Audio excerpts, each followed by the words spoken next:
Es saprotu, ka tagad sāksies pats grūtākais laiks pēc pusdienām. Tagad mums ir 3 referenti un vēl arī iecerēta ir diskusija, ja kādam ir jautājumi, pēc tam varēsim jums uzdot. Gaidīsim arī atbildes uz šiem jautājumiem. Pēc pārtraukuma kā pirmo es aicinu Rihardu Petersonu, Launas kultūras pieminekļu aizsardzības inspekcijas ekspertu, ar priekšlasījumiem piemiņas vietām, muzejiem Latvijas pieredzi. Jā, tas ir mans, jā. Tas tiešām ir mans. Labdien, godātie kolēģi. Man ir jāsaka, ka es neesmu muzejnieks, tāds klasiskais droši vien kāds no jums jau to zina. Manā biogrāfijā ir 3 muzeji bijuši, tā kā es no tāda viedokļa uzskatu, ka galīgi sveši tā muzeja būšana man nav. Bet es darbojos kultūras mantojuma aizsardzībā ilgstoši jau. Un mana tēma, ko jums šeit pieteicu, ir primāri veltīta tātad piemiņas vietām, kā galvenajam sarunas priekšmetam.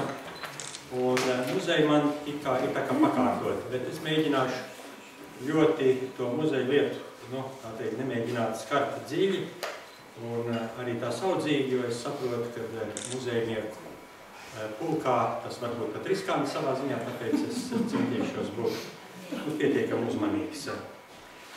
Man tiešām, diemžēl, jāatvainojas, es jau, kā teicu, pie pusdienām, jūs man neticējāt, es neesmu ķenerīgs uz bildēm, un man ir tā ziņā vēl daudz jāmācās, tāpēc tie attēli varbūt nav tādas kvalitātes, kā bija pirmajā daļā, un tāpēc lūdzu man arī šī gadījumā drusku piedot. Droši vien labāk ir sēdēt, jā, kā es saprotu, visi sēdēt, es arī sēdēšu. Un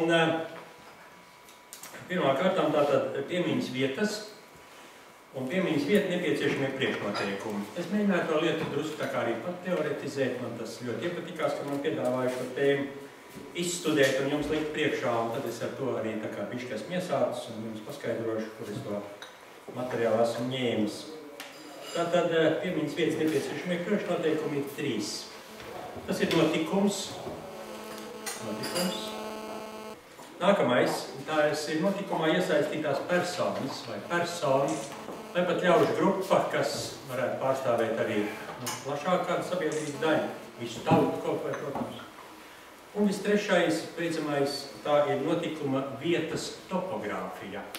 Tas ir tas, ka mēs viņu varam dabā identificēt, pateikt, kur tas ir, un ir tīpaši mūsdienu apstākļos, caur internetu, sēžot pie galda, mēs varam ar visām koordinātu sistēmām ielikt to vietu, kur tad ir tā piemiņas vieta. Piemiņas vietas vērtības kritēriji. Tie arī varētu būt 3. Un pirmais ir notikuma ticamība vai patiesums. Šī gadījumā mēs varētu, protams, izvērst sarunu par tā saucamo mitoloģisku aspektu, par to, par ko šodien jau pirmajā daļā diezgan daudz runāju. Tā ir atsevišķa tēma, ļoti interesanta, tā ir ar literatūru veltīta, bet es vienkārši piefiksēju šo kritēriju kā tādu, tas ir pirmais. Tālāk ir vietas vai objekta. Vietas vai objekta autentiskums vai īstums.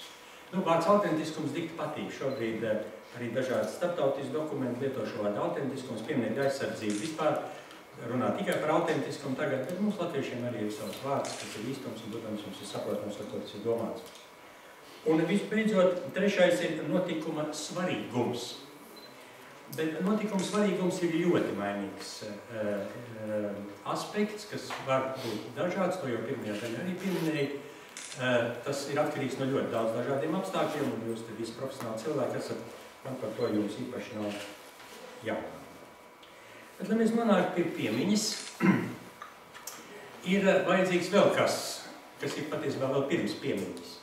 Un tas ir tas, ar ko visa domājošā cilvēku daļa ir apveltīta, tas ir ar atmiņu. Atmiņa ir specifisks līdzeklis mūsu ļoti sarežģītai, komplicētai, man liekas, vēl ne īsti saprastai smadzeņu darbībai, un pateicoties tam, pateicoties atmiņai, mēs tad varam pāriet tālāk uz piemiņu. Es skatījos, kas ir ar atmiņu, tur ir ļoti daudz literatūra, bet es atradu interesantu materiālu, tieši tajā virzienā, kā man tas liekas svarīgi. Un ir tāds krājums, kas saucās Atmiņa un vēsture, kas ir izdots 1998. gadā, un tur ir, šķiet, ka tāda autoritāšu publikācijas, tas ir latviešu valodā, un tur ir tāds angļu vēsturnieks, sociāla antropologs Pīters Bergs, kura raksts ir pārnēs latviski, un es viņā drusku ielasījos, man likās, tas ir tas, ko es varētu arī, teiksim, jums piedāvāt, un kas man liktos arī saskan arī ar manu pārliecību patiesībā. Un tātad ir 3 tipu atmiņas. Tā ir individuāla atmiņa, tā ir katram, kas mums piemīt loģiski, vai ne? Tad ir kolektīvā vai sabiedriskā atmiņa, kas, piemīt attiecīgi lielākām ļaužu grupām. Un 3. atmiņa, tā ir publiskā atmiņa. Un publiskā atmiņa ir tā atmiņa, kas tiek apzināti veidota, lai sasniegtu kaut kādu noteiktu pārsvarā politisku mērķi. Kas arī, protams, ar laiku iesakņojas un veic arī noteiktu funkciju, bet tā arī ir. Tālāk Pīters Bergs analizē atmiņu veidošanas dažādos līdzekļus vai starpniekus, lai nonāktu pie atmiņas, bet tai virzienā, kā man tas liekas labi. Un tie ir tādi 5 līdzekļi, un es viņus tūlīt nosaukšu, un tad par katru no viņiem burtiski daži teikumi, kas man arī liekas šai reizei būtu tīri piemēroti, lai par to pateikt. Pirmkārt, tā ir mutvārdu tradīcija. Otrkārt, tas ir atmiņu pieraksts. Treškārt, tie ir tēli. Tie var būt gan materiāli, gan nemateriāli, protams. Ceturtkārt, tā ir darbība, kas pareizāk būtu varbūt nosaukt pat ar vārdu rituāli. Un pēdējais, visbeidzamākais, tā ir telpa vai vieta, kas daļai it kā par to ir ierunāts. Un tagad par šīm 5 līdzekļiem vai starpniekiem atmiņas veidošanas procesā. Mutvārdu tradīcija. Visas tautas savā bērnībā, kamēr viņām nav rakstība bijusi, ir zinājusi, ko nozīmē mutvārdu tradīcija. Tas ir bijis pat eksistenciāls jautājums. Tie gudrajie, un mēs latvieši arī esam savus gudrajos, savus zimtniekus, vaideloši, sargājuši, jo patiesībā atmiņa nedrīkst pazaudēt. Kopiena sabiedrība patiesībā baidās no tā, ka viņa vispār pārstās eksistēt. Jo tās ir daudzas dažādas gudrības, kas no paudzes paudzē ir nonākuši līdz tam konkrētiem brīdim. Mums nav šādu tik specifisku gudrību, es nezinu, kā varbūt tur druīdi vai arābiem, tur ir savi bijuši tā saucamie dziesminieki.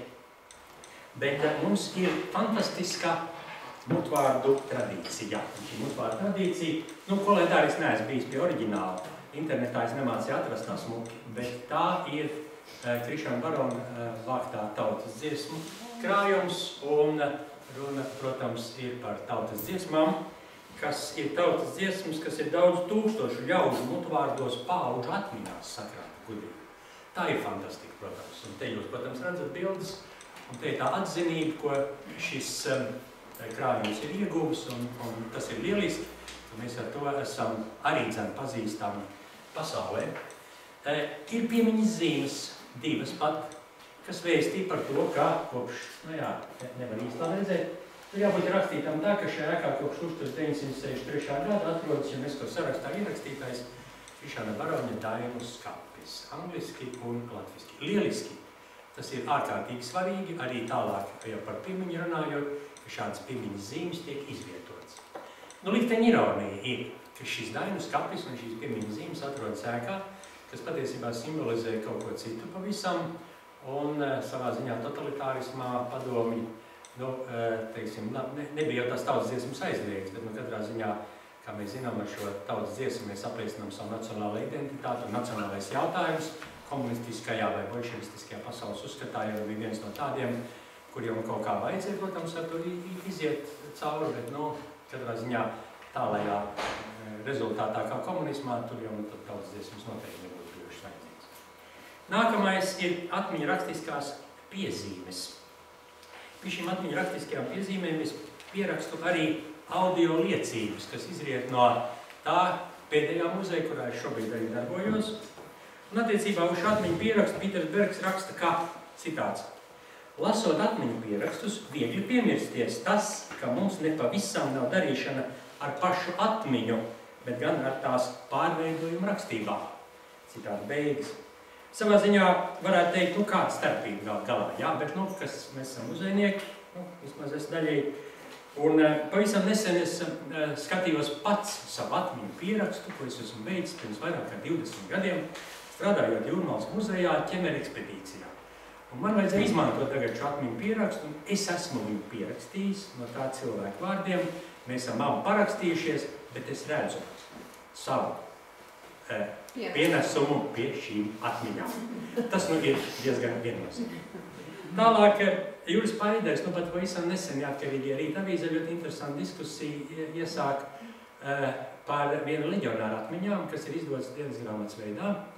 Un viņš šeit mēģina parādīt mums, kā mitoloģizējas arī atmiņa, pat atmiņa. Kaut ir atmiņa pieraksts, ko ir veicis pats autors, kā viņi transformējas. Jo viņš ir rakstījis dienas grāmatu esot burtiski armijā, tātad, nu, pierakstot katru dienu, kas ir, un pēc tam DP nometnēs un tālāk nonākot, viņš par to pašu ir rakstījis atkal.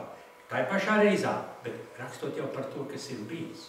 Un situācija nav tā pati, protams. Tātad atmiņa ir veikusi savu attiecīgo ceļu. Konkrētā situācijā pavisam, es gribētu pavisam vienu aspektu te pieminēt, kas izriet no okupācijas muzeja. Šeit jūs redzat super VHS kasetes, un ir runa par okupācijas muzeja video liecību programmu, kas ir audiovizuālā materiāla krātuvē. Man pateica kolēģi beidzamos datus. 2170 personas ir devuši savu liecību šī audio variantā, un ir 3815 stundas ierakstītas. Ierakstīti no 1996. gada. Nu, tā ir fantastiska lieta, un es domāju, ja arī okupācijas muzejs nebūtu neko citu darījis, tad tikai šī krājuma dēļ vien jau būtu vērts, ka viņš tur būtu bijis. Nu, šīs ir kasetes, tas ir tas pirmais variants, tas laikam vecmodīgais, jā. Tagad ir tur pilnīgi tā jauna tehnoloģija mainās, un tā viss ir, protams, augsta kvalitāte. Un kas ir svarīgākais? Jūs šīs audio liecības varat izmantot, jo tāpēc, ka tur ir tādas grāmatas, grāmatās nepārtraukt darbinieks strādā pie viņa atšifrēšanas. Tas ir, jūs varat nonākt pie vēlamās informācijas, un tas viss notiek. Tālāk tēli, vai tēls ir? Nu šeit Helēna Celmiņa, pazīstams cilvēks, tiek sagatavota atmiņu stāstījumam vietā, kur viņa ir bijusi ieslodzīta. Tēli vai tēlu sistēmas, tas ir ārkārtīgi plašs jēdziens. Mēs zinām par Latvijas tēlu, un mēģinām arī te visādi sabiedriskās aptaujas bijuši. Kas tad ir Latvijas tēls? Nu, viens no Latvijas tēliem, viens no atpazīstamības tēliem, varbūt arī mākslinieka Daļra ar visu to, ko mēs zinām par Vilhelmu Turvītu un tie klasiskie darbi, kas tiešām ir kļuvuši jau kā ikoniski, varētu teikt tā. Publiskie monumenti ir šādu tēlu veidotāji. Brīvības pieminekli es, nerādu. Es varbūt rādu tādu kontroversālāku objektu, un par uzvaras pieminekli, kas, protams, ir arī šāds tēls, kas ir veidots apzināti, kā publiskās atmiņas objekts, noteikti politisku mērķu sasniegšanai, un bez šaubām viņš arī attiecas uz savu laiku, savu politisko situāciju. Šāds pats objekts ir pie Čekas nama novietotā, manuprāt, viena no veiksmīgākajām šādām tēlu struktūrām. Tas ir šis melnais slieksnis. Un tad man, protams, pašam liekas ļoti izdevies šis vagonis deportēto 41. gada Nojāra Feldberga veidotais. Tā ir pirmā piemiņas zīme pie šīs stacijas, un es uzskatu, ka tas arī jau ir iespiedies kā tēls. Tur nav jāiet klāt un neko jālasa, tur ir to gadskaitli, tur ir to vagoni, un būtībā te bija kaut mazākā nojauta par to, kāda Latvijas vēsture ir diezgan precīzi uzminams. Tā brīdī, kad notika tā Paula Jaunzema lejā, kas tur tālāk tā pieminekļa atklāšana, to vadīja Guns Gailīts, mums pazīstam personu, es viņu jau pieminēšu, Rīgas pieminekļa aģentūras vadītājs. Ļoti interesants cilvēks, un viņš pie stacijas, tā reizē, kad bija priekšnieki sanākuši, korespondenti, tur bija masmēdija, viņš bija pielicis šo plakātu. Komisiskā terora upuru piemiņas memoriāla projekta 3. kārta. Nav nekādas 3. kārtas. Tā ir vistīrākā fikcija. Tas ir Gailīša izdomājums, un es šī meklīgi, ieraugot viņu, es domāju, kā tas tā var būt. Viņš okupācijas muzejs, ka viņš veidos muzeju, dzelzceļa muzejs veidos pastāvīgo ekspozīciju, ne dzelzceļa muzejs un okupācijas muzejs neko tādu nezina. Lūk, te ir viens interesants variants, kādā veidā, var lietot vārdu blefojot, vai ne? bet apzināti ejot uz pareizu mērķi, nu, es nezinu, tur Ušakovs bija un politiķi un viss, nu viņi piegāja, palasīja un viņu apziņā iegāja. Tas, ka te būs turpinājums, ka to viss nebeidzās, ka te būs trešā kārta un ka te būs patiesībā muzejs.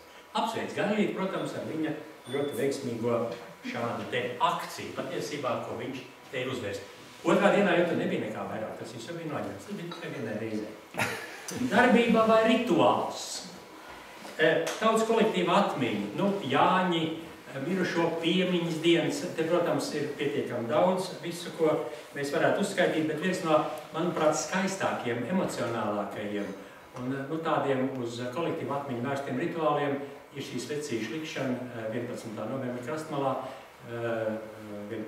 Lašplieša piemiņas dienā. Manuprāt, tas ir viens lielisks piemērs šiem rituāliem. Un tad vēl ir rituāls, kas 1988. Gadā tika iesākts, ko Vides aizsardzības klubs sāk organizēt lūkšanu pie jūras, kas bija tāda simboliska akcija, kurai bija bez šaubām arī šī nacionālā pieskaņa, bet tagad, kopš 2009. Gada pie jūras tiek rīkoti lielās uguns rituāli. Viņi laikam vēl nav gan iesakņojušies. Es, cik lasīju internetā, igauņu kolēģi var teikt, tas ir Igaunijā it kā diezgan izplatīts. Un ir stāsts par mūsu tālajiem senčiem pirms daudziem tūkstošiem gadu, kuri lielajās tautas staigāšanās, tas bija gan baltu ciltis, gan somugri, gan ģermaņi, pienāca pie Baltijas jūras un apmetās šeit uz dzīvi. Šāds ugunskurs, kur ir 31. augustā šogad tas ir bijis, un tas ir gan visā piekrastē praktiski. Vācieši, poļi, skandināvi, protams, jūs internetā varat apskatīt, tur ir speciāls saiti uz to. Es domāju, ka Latvijā pagaidām šis rituāls nav vēl iesakņojies, bet gan jau, acīm redzot, viņš vēl būs. Nu, un visbeidzot, pēdējais telpa vai vieta. Nu, tāda, protams, ir kā laika ierakuma, ne par kuriem jau šeit runāja. Tā, protams, ir tā vieta, kas uzreiz identificējas. Arī izbraukums uz šodienas konferenci apstiprina, ka mums ir svarīga šī telpa vai vieta. Viens no veiksmīgākiem šādas telpas vai vietas iezīmējumiem dabā, publiskajā telpā Rīgas centrā, man liekas šis. Mums nav pārāk daudz labu projektu, kur tas tā iefiksējas, bet šis ir vienkārši izcils. Līvu laukumā, vietā, kur plūdus ir Rīdziņas upe, ar attiecīgo puķu stādījumu, tādā vilnītī, tiek iezīmēts, kad, teiksim, ka uzbango, tad ūdens tā putšļāts, un tas zilais ir un viss. Un tad tie vilnīši. Tur vēl ir arī soliņi, kas šitā veidot, tie man liekas nav pārāk, tur tāds dizains dominē, sēdēt uz viņiem nav vērt, bet ideja par telpas iezīmēšanu vēsturiski, tas ir ārkārtīgi liels. Nu, lūk, un tagad par to, kā atmiņa pāriet piemiņā un kas izriet no pieminēšanas šiem instrumentiem, par kuriem es atradu vienu lielisku darbu, ko es jums arī varu ieteikt izlasīt, ja jūs nezināt. Tā ir vēsturniece Vita Zelče, kas ir krājumā zīmes un kas veltīts 905. Gadā atmiņai vai pieminēšanai Latvijā 5. gada revolūcija. Ievadā viņai ir nodaļa, kas saucas pieminēšana 5. gads, un viņa apcer šeit pieminēšanas vietu veidošanās Latvijā pieredzi visa 20. gadsimta garumā. Ne tikai par 905. gadu vien runājot. Patiesībā tas ir nopietnākais tāds arī teorētiskais pētījums, un es atļaušos vienu citātu no šī viņas ievada. Ar pieminēšanu saistāmi arī visi tie instrumenti un pasākumi, kuri cilvēku vidū rada un uztur piederību šai pagātnē, un kopīgas sajūtas, emocijas un atmosfēru. Tie ietver publiskos un individuālos atcerēšanās rituālus, pieminekļu būvēšanu, piemiņas vietu iekārtošanu, muzeju atvēršanu un apmeklēšanu, vārdu piešķiršanu šādiem un daudziem vārdu piešķiršanu ielām un daudzus citus pasākumus. Citādi beigas. Es no savas puses vēl pieminētu tādu pasākumu, kā objektu iekļaušanu Valsts kultūras pieminekļu aizsardzības inspekcijas sagatavotajos pieminekļu sarakstos, ar domu, ka šīs vietas tiek aizsargātas arī kā kultūras mantojums, izejot no likuma par kultūras pieminekļu. Un tad viņai ir tālāk vesela nodaļa, kas saucās pieminekļi un citi memoriālie instrumenti. Tātad muzejs piemiņas vietā ir memoriālais instruments. Muzeji, kā zināms, iedalās valsts pašvaldības un privātajos muzejos. Muzeja tipoloģiski iedalījumu mēs atrodam Kultūras ministrijas mājaslapā, kultūras karta zem nosaukumā muzeji. Un mūs interesējušais tips ir tā saucamie citēji specializētie muzeji iekavās ar specifisku atrunu arī personībām veltīti memoriālie un piemiņas muzeji. Citādi beigas. Latvijā kopš 2009. gada ir nodibināta arī Memoriālo muzeja apvienība. Tas jums, protams, ir zināms. Tie gan ir 6 Latvijas, Rīgas Memoriālajā muzejā ar to filiālēm, ārpus Rīgas. Saskaņā ar muzeja likumu, kas ir pieņemts 2006. gadā, muzeja pienākums ir akreditēties, un Latvijā pēc internetā pieejamās informācijas un manām aplēsēm ir ap 35 piemiņas vietu muzeji šādi, kas ir akreditējušies un kas atbilstoši arī tiek visādā ziņā uzraudzīti, pārraudzīti un kas atrodas piemiņas vietās. Par cik es esmu jūrmalnieks, tad, protams, es pieminu Memoriālo muzeja apvienības Raimunās Pazīmes muzeju, kas jums visiem arī ir labi zināms, bez šaubām. Tad šeit man blakām līdzās sēž šī Jūrmalas pilsētas muzeja filiāls Aspazīme māja vadītāji, kuras rūpes šobrīd ir kādā veidā šī piemiņas vieta tiek rekonstruēta.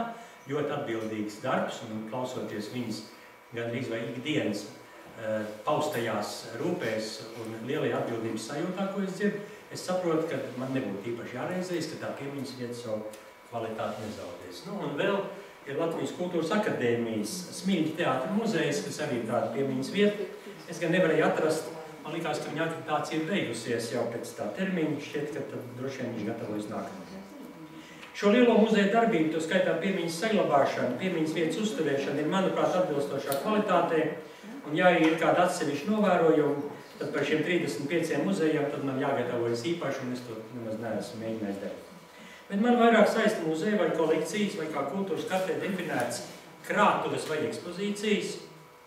Un, lai saprastu, kuru tad sauc par muzeju no šiem tiem akreditētajiem, tad likuma par muzeju vieni par mazu. Un tad man palīdzēja šāda grāmata, ko jūs visi noteikti labi zināt. Un šīs grāmatas ievadā mūsu viss labi zināmais, cienījamais Jānis Garjāns raksta. Viņš noskaidro šo lietu, citēju.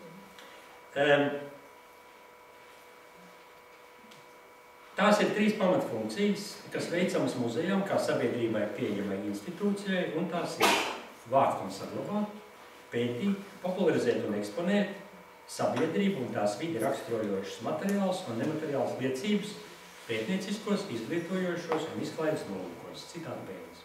Tātad, principā, es varētu lielā mērā arī piekrist tam, kādā veidā tiek traktēts muzeja jēdziens, lai atšķirtu to no visa kā cita, kas ir krātuves, kolekcijas un tam līdzīgi. No grāmatā minētajiem 111 objektiem es atpazinu par piemiņas vietām atbilstošiem 18.